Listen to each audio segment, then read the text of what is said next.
Bonjour, bonjour, Joanie. Écoute, je sais pas encore si on est, j'ai pas vu l'indication officielle qu'on est live, mais peu importe. Peu importe. Je crois que ça y est. Allô, ma belle famille. Allô, Salut. ah, Salut. allô, Joanie. Donc, aujourd'hui, je suis avec Joanie Lalonde-Picharski. Comment je te présente? Là, j'écrivais de notaire engagé, plusieurs autres chapeaux. C'est quoi, Joanie? Ouais, ben en fait, c'est une fille, maman, oui, notaire, mais oui aussi une fille qui veut aider oui, par le notariat, mais aussi par autre chose. Mais bon, le notariat, c'est sûr que c'est mon côté entrepreneur, c'est ça, mais un côté entrepreneur qui veut aussi avoir une cause, une mission, faire une différence pour des parents qui ont un enfant à besoin particulier. Ça, c'est vraiment ce qui me tient à cœur. Ouais, puis tu sais, on se connaît, ben, on s'est côtoyés à plusieurs reprises. Puis je dis tout le temps que tu m'impressionnes, je t'admire beaucoup. Et probablement que c'est ça, tu sais, une entreprise, souvent, ce qui la distingue d'une autre, c'est sa mission, c'est la façon avec laquelle le cœur de l'entrepreneur s'exprime. Si elle a une belle histoire, mais c'est aussi tout part de l'entrepreneur. Puis ce qui te distingue, toi, je pense, c'est ça, c'est ton cœur qui parle. Ça passe à travers tes pores de peau. Puis tu vois dans toutes tes affaires que tu mets en ligne depuis quelques temps. En fait, depuis la naissance de ta fille, tu as eu un cheminement. Oui, ben vraiment, tu sais, l'arrivée de ma petite fille Mathilde il y a 4 ans, ça a vraiment changé les choses pour moi. Puis je le dis avec toute honnêteté, transparence. Je me suis vraiment questionnée quand ma fille est arrivée à savoir qu'est-ce que je voulais vraiment faire quand j'allais, par exemple, aller la porter à la garderie. Tu sais, Mm. juste de dire, ah, maman va travailler pour gagner de l'argent, c'était comme, c'est pas assez pour moi. Puis, je me suis dit, tant qu'à travailler, je vais essayer de voir qu'est-ce que je peux faire de plus. Puis moi, c'est quelque chose qui m'a toujours habité, c'est toujours quelque chose qui a été dans ma famille, d'être près des gens qui avaient une différence, soit une déficience intellectuelle ou un trouble du spectre de l'autisme. Puis naturellement, les gens venaient vers moi pour ça. Puis c'est ce que j'aimais le plus faire. C'est comme, j'ai pas l'impression de travailler quand je rencontre ces gens-là. C'est vraiment drôle à dire, mais c'est ça. Et je me suis dit à un certain moment donné, mais pourquoi est-ce que je ne ferais pas que ça? Mm. Puis, tu sais, Julie, il y a des gens qui m'ont dit que c'était impossible, que j'y arriverais pas, que je rêve en couleur, ah oui, oui, qu'un notaire, ça devait faire plein de choses, puis que si je pouvais pas me spécialiser si je n'étais pas dans un grand cabinet à Montréal. Tu sais, je me suis fait dire plein de choses. Puis moi, à l'intérieur de moi, quand j'écoutais mon intuition, je me disais, ben non, je pense que je pourrais y arriver parce que c'est quelque chose que j'aime faire. Fait que si je fais ce que j'aime, il me semble que ça va fonctionner, tu sais. Mm. Puis, fait que c'est ça qui est arrivé. Puis quand ma fille est arrivée, j'ai aussi beaucoup réduit ma charge de travail, mes dépenses, ma charge mentale. Oui, Parce oui, qu'à un moment donné, il faut aussi prendre soin de tout ça. Donc, et j'ai fait ça graduellement. Puis, je te dirais qu'aujourd'hui, c'est ce qui m'aide à avoir quand même à réussir à tenir là, tout mon bureau puis tout ça parce que j'ai fait beaucoup de changements puis de choix dans les dernières années. c'est Il ça a fallu. maintenant, à travers ce qu'on vit là. Ah oui, ben Ah oui. ouais. Parce que moi, j'ai déjà fait beaucoup de choix de dire non à beaucoup de choses pour dire oui à d'autres. Puis j'ai déjà aussi fait un certain virage technologique avec toutes les. Tu sais, moi, je suis toute téléphonie IP. Je peux travailler de la maison. J'ai toutes mon cloud, mes gestions de dossiers. Ma collaboratrice aussi, qui est ma mère, donc ma secrétaire principale, est super full autonome aussi à la maison. Fait que présentement, on est correct. Si j'avais pas fait ce virage-là il y a 2 ans, je trouverais ça plus difficile aujourd'hui. Fait que, tu vois, il y a des petites choses qu'on a mis en place. Puis, moi, je le vois comme une opportunité encore d'essayer d'améliorer mes processus, mes façons de faire. Parce que, veux pas, il y a d'autres choses qui sont arrivées. Tu sais, comme J'avais plein de conférences que j'allais donner dans des écoles, dans des organismes but non lucratif, donc tout ça, ça a été annulé. Fait que là, je me dis, ben, il nous reste quand même bien le web. Puis ça fait longtemps que je me dis, j'aimerais ça, faudrait que je fasse un webinaire. Mais tu sais, il faudrait que je m'assoie, que j'apprenne comment, tu sais. Puis là, toi, on est là live vous avez appris à faire des choses comme ça. Ben là, moi, c'est le temps aussi de m'asseoir puis faire des choses autrement. Fait que je le vois comme OK, ben qu'est-ce que je peux faire pour encore plus améliorer les choses? C'est que je suis là-dedans, mais c'est sûr que c'est plein de revirements de situation, plein de choses qui arrivent, plein d'autres façons. Puis tu vois, comme notaire, on vient d'apprendre avant-hier qu'on va pouvoir signer des actes notariés à distance. Oui, j'ai vu ça. Qui n'était pas possible. Qui n'était pas possible jusqu'à maintenant. Donc, tu sais, je veux dire, la Chambre des notaires, là, elle s'est retournée sur un système, là, puis elle a fait ça, tu sais, en 3 semaines, on arrive avec ça. Fait que c'est quand même impressionnant tout ce qu'on peut faire quand arrive des situations de crise comme ça. Fait que j'y vais vraiment au jour le jour parce que ce qui était la semaine passée possible et impossible, ça change d'une semaine à l'autre. Fait que j'essaie d'y aller au jour le jour, progressivement, je te dirais. Toi, là, dans le fond, une autre chose que j'ai remarqué de toi, justement parce que tu utilises très bien les réseaux sociaux, tu as lancé, l'année dernière, tu mettais des publications avec, c'était quoi, non, avec les étoiles, puis tu disais tous les jours, bon, je fais ci, j'apprends à faire ça. Je me souviens plus comment tu l'appelais ça, puis je sentais qu'il y avait un travail sur toi très profond au niveau justement de l'anxiété. On en parlait tantôt hors caméra, tout ça. Tu as fait un long cheminement pour apprivoiser ça. Oui. Tu partages ça également. Oui. Est-ce que ça aussi, ça te permet d'être plus zen par rapport à ce qu'on vit maintenant? Oh mon Dieu, oui. Tellement. Oui, tellement, tu sais. Vraiment, là, je me dis, mon Dieu, une chance que j'ai tout fait ça parce que je ne sais pas par quel bout je prendrais ça aujourd'hui. Je te dirais, c'est quand je suis tombée enceinte, à un moment donné, je me souviens, là, je commençais à avoir une petite bédaine, tu sais. Puis là, j'étais comme, oh my God, OK, c'est réel. OK, il faut que je fasse quelque chose. Parce que moi, je travaillais énormément. Là. Je travaillais tous les jours. Je travaillais le soir. Je travaillais des fois la fin de semaine. Mais j'aimais tellement ce que je faisais. Puis j'étais vraiment passionnée. Tu sais, le feu de l'entrepreneuriat, quand tu commences, puis que tu veux bâtir tes choses. Puis ça fonctionnait bien, mes affaires. Puis j'étais contente. Puis là, je me disais, parce que là, je ne peux pas tenir ce rythme-là avec un bébé. Là. C'est impossible. Fait que j'ai commencé du coaching. J'étais allée voir un coach d'affaires, Martin Gingras, pour ne pas le nommer. Là, je me suis assise devant Martin. J'ai dit, Martin, là, aide-moi, là, parce que ça marche pas. Mais tu sais, aide-moi. C'est pas vraiment ça, finalement, il faut s'aider soi-même, là, tu sais. Fait que, avec Martin, j'ai fait un super beau cheminement. Tu parlais d'anxiété. Moi, je suis très anxieuse par rapport au travail. Puis dans le reste de ma vie, je suis une fille vraiment slow living, zen, qui s'en fait pas trop, mais vraiment, le côté travail, pour moi, c'est vraiment challengeant au niveau de l'anxiété. Puis, je me suis dit, il faut que je règle ça parce que quand je suis anxieuse, je suis paralysée, puis je suis pas créative, puis je suis pas en mode solution, je suis en mode qu'est-ce qui va arriver si, puis là, plein de scénarios catastrophes, puis ça mène nulle part.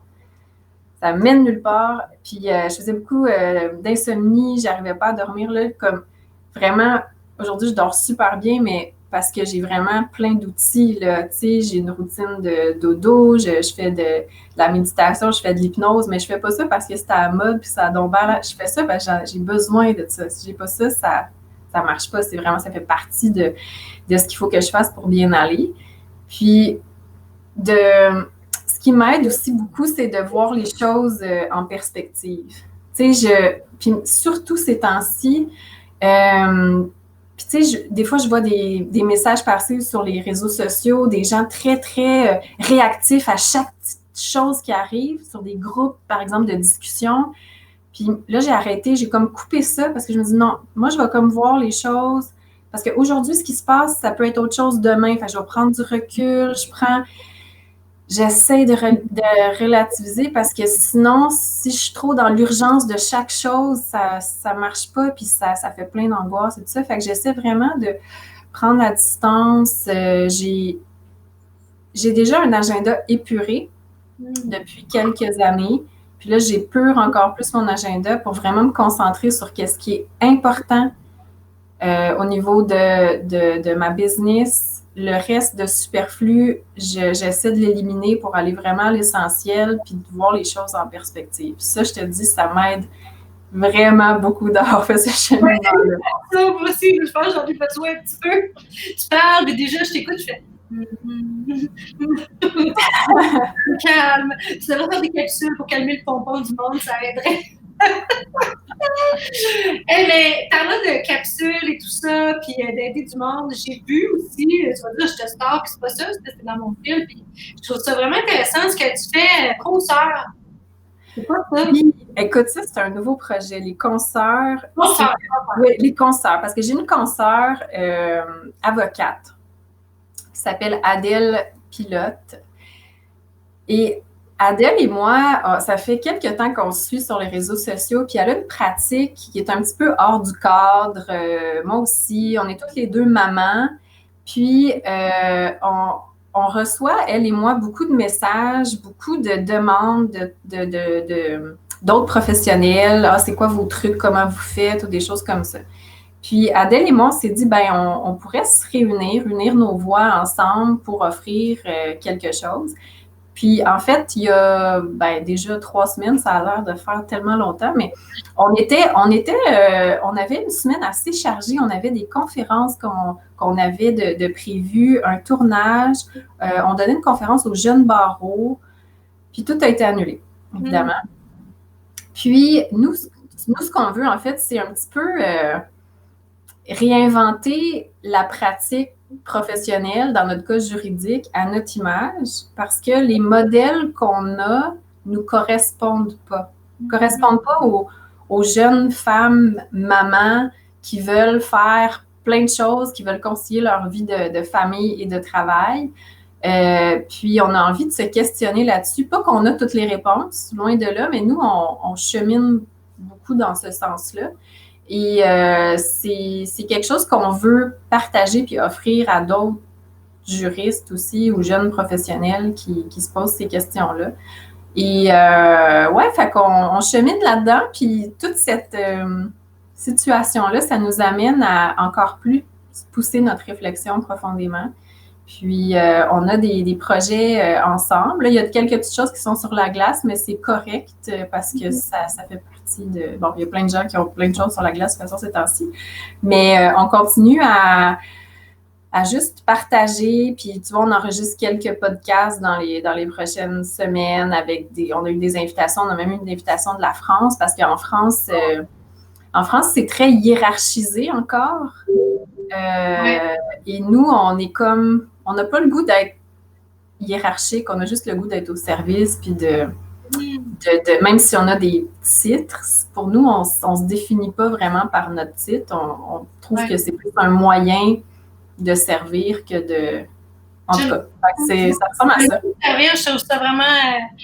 je vais devoir comme mis le lien vers l'Instagram de Consoeur.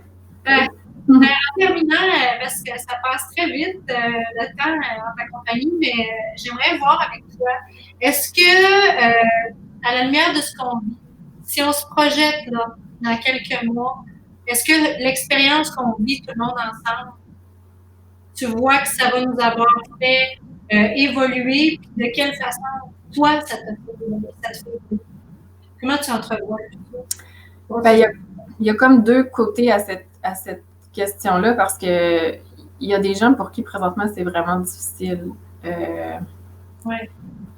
financièrement, émotionnellement, familialement. Donc, c'est pas tout rose. C'est sûr que j'essaie de voir le côté positif parce que c'est ça qui fait en sorte que, tu sais, qu'on a le goût de se lever le matin, de recommencer la journée, puis tout ça. Fait que c'est sûr que, tu vois, il y a une chose, moi, que je trouve belle depuis environ 2 semaines.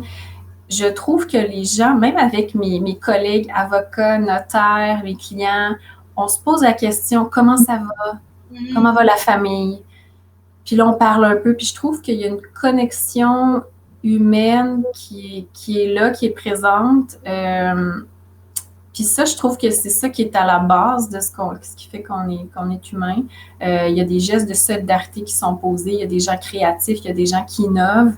Donc, dans les moments de crise, je pense que c'est là où on peut voir ce genre de choses-là qui émanent. Fait que ça, je pense que de ça, il peut y avoir du positif.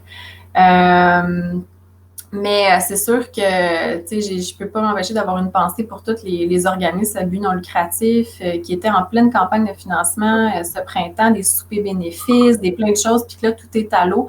Fait que est-ce qu'on va pouvoir être au rendez-vous quand tout ça va être un petit peu plus calme, puis se dire qu'on a besoin des organismes communautaires, qu'on a besoin des uns des autres? Est-ce que ça va nous faire prendre conscience de ça? Si ça prend ça pour nous faire prendre conscience, des fois, ça prend ça, hein. Puis, écoute, je pense qu'il y a c'est ça, il y a deux côtés à cette médaille-là, mais je pense qu'on peut y voir un certain chose positive. Je comprends que tu passes tes mots parce que moi aussi, je pose cette question-là. Puis avant de commencer l'entrevue, je t'ai dit à la blague, il y a quelqu'un qui m'a dit récemment, avant une entrevue, ouais, on est, dans le fond, tous sur des expressions de la merde, alors partons de là, puis parlons d'autres choses. Il ne faut pas jouer à l'autruche non plus. Oui, la situation, elle est catastrophique, elle est difficile. Il y a des gens qui souffrent actuellement. Mais pour essayer de se projeter dans l'avenir, je pense, comme tu l'as dit, ça va peut-être ouvrir les yeux à des gens. Moi, je l'espère. Oui, c'est ça. Moi aussi, je l'espère. Je l'espère parce que, puis des fois, c'est ça, c'est de prendre conscience des choses, c'est de nommer les choses aussi. Fait que quand on nomme les choses, qu'on voit les réalités, c'est là où on en prend conscience et qu'on peut prendre des gestes concrets. Fait que si ça peut aider pour ça, tant mieux. Merci infiniment. Merci à toi. Merci de la belle invitation. Écoute, je te souhaite bon courage. De mon côté, c'est sûr que je me sens dans une belle position. Je me sens dans une position où je vais, oui, prendre cette période-là pour innover, améliorer, encore plus être au service de ma mission.